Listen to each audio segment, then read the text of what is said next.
Hey Primers, this is New.Prime, aka Cup of King. Welcome to my latest video. This video focuses on random rubbish. It's a series that I created to help me learn to talk and help me to do commentary. Because I've never been that good, but I am improving because of practice. And that's what this series is about. I did a few in the past. One about Injustice, just before it came out, and one about new metal. Two things that I love. Today's is another thing that I love, Labyrinth. And I thought this would be a good way to get back to doing random rubbish and talking about the things that I love to practice. So I hope you enjoy this. If you do, please like, comment and subscribe. Now to the main video. Enjoy! Labyrinth has a special place in my heart. It's a film that I love. I've always watched it so many times. And it never gets boring. I can put it in the background and enjoy it. I can watch it and just relax. To put it simply, it's a film I get lost in. Yeah, Labyrinth, and I get lost in it. That was deliberate, but also very true. For me, the film is a perfect escape from the real world.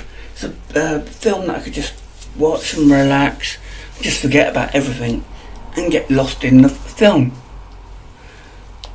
And that idea itself ties into the film, because the film is about imagination and that you don't have to lose it to grow up. That's mostly why I probably like it, because I'm a very creative and imaginative person, and I probably relate to that in some way and understand that lesson that's taught. Even though Labyrinth is a fantasy-based film, there's something that's grounded with the way it's presented and with the rules that it's set. Something that makes it believable. I know that sounds really silly and a little bit rubbish, but you get the idea. There's something about the way the film's been made and the rules that are in the film that make it believable to the world that they've created. Don't know if that makes any sense. A big part of that is the puppets. They are incredible. What do you expect from Jim Henson? They are amazing. They are so just imaginative, creative, and each puppet is so different. I just love the way they're molded, the way they're animated, and the voices. The voices give them personality, as does the little expressions. I remember seeing an advert for Labyrinth on the Return to Oz video. Yeah, cassette. I'm that old.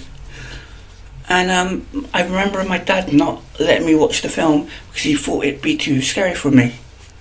I've never told him, but he was right. It was a little bit scary when I was a child. The fairies, they really creeped me out. Yeah, and there they are in the footage. The weird creatures that can remove their bodies, and their heads, that was just a little bit scary for me. Though to be fair, not as scary as Dark Crystal, which my dad did let me see, but Dark Crystal, another Jim Henson masterpiece with so many cool puppets. And yes, I do love the new Netflix series. But yeah, that was far more scary, and my dad didn't let me see it. But both these films have such an impact. Maybe I'll do random rubbish on Dark Crystal one time. The next part that I'm talking about, I don't want to talk about, because it's a thing that ruined the film for me. Not badly, but it did a bit.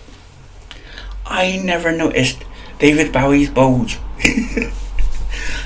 Maybe it was my child naivety. Even when my friends told me about it when I was older, I still didn't take no notice. Not until reviewers literally pointed it out. Then it kind of ruined it for me. Because you can't help but not see it.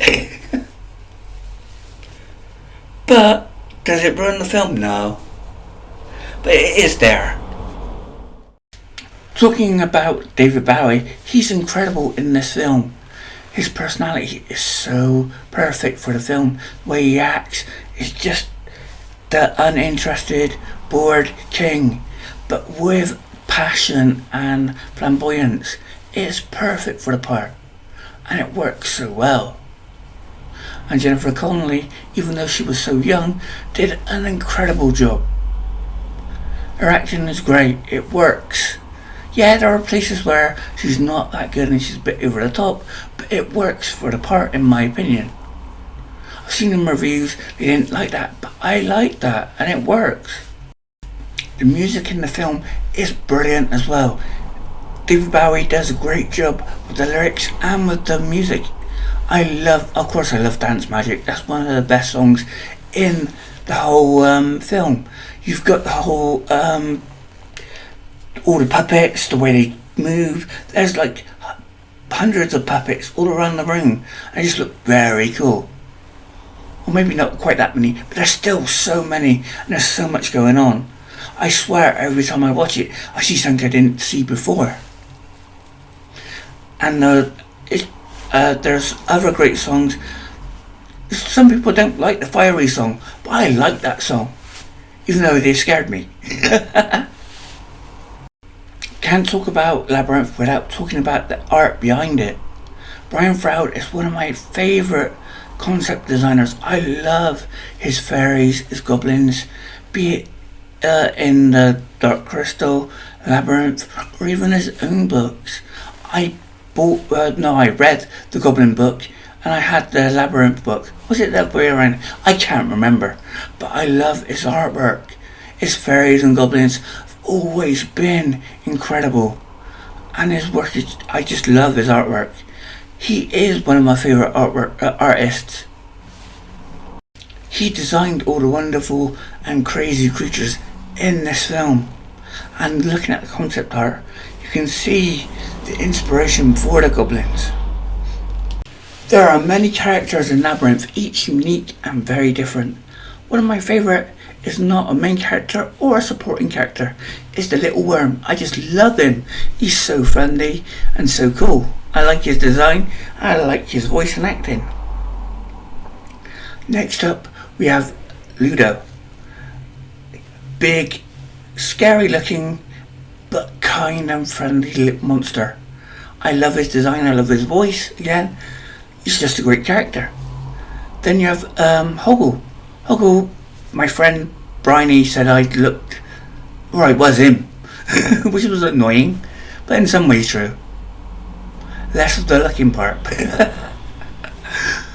And next we have Sir Didymus. I always liked Sir Didymus. He's really fun, bit annoying, but that's part of his character. I liked just the whole story behind him as well. How he joins the party. I've always loved 80s fantasy films. They are the best. I love Neverending Story. I love Dark Crystal. I love Legend, Willow. They're all very good. But Labyrinth is my favourite film. Not just my favourite fantasy film. I really do love Labyrinth. I hope I've shown that.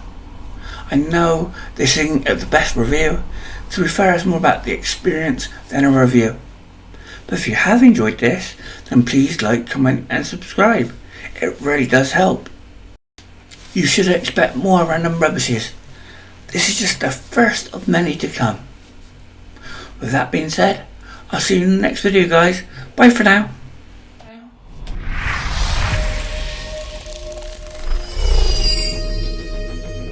Hey, appreciate you. Y'all have been a wonderful audience.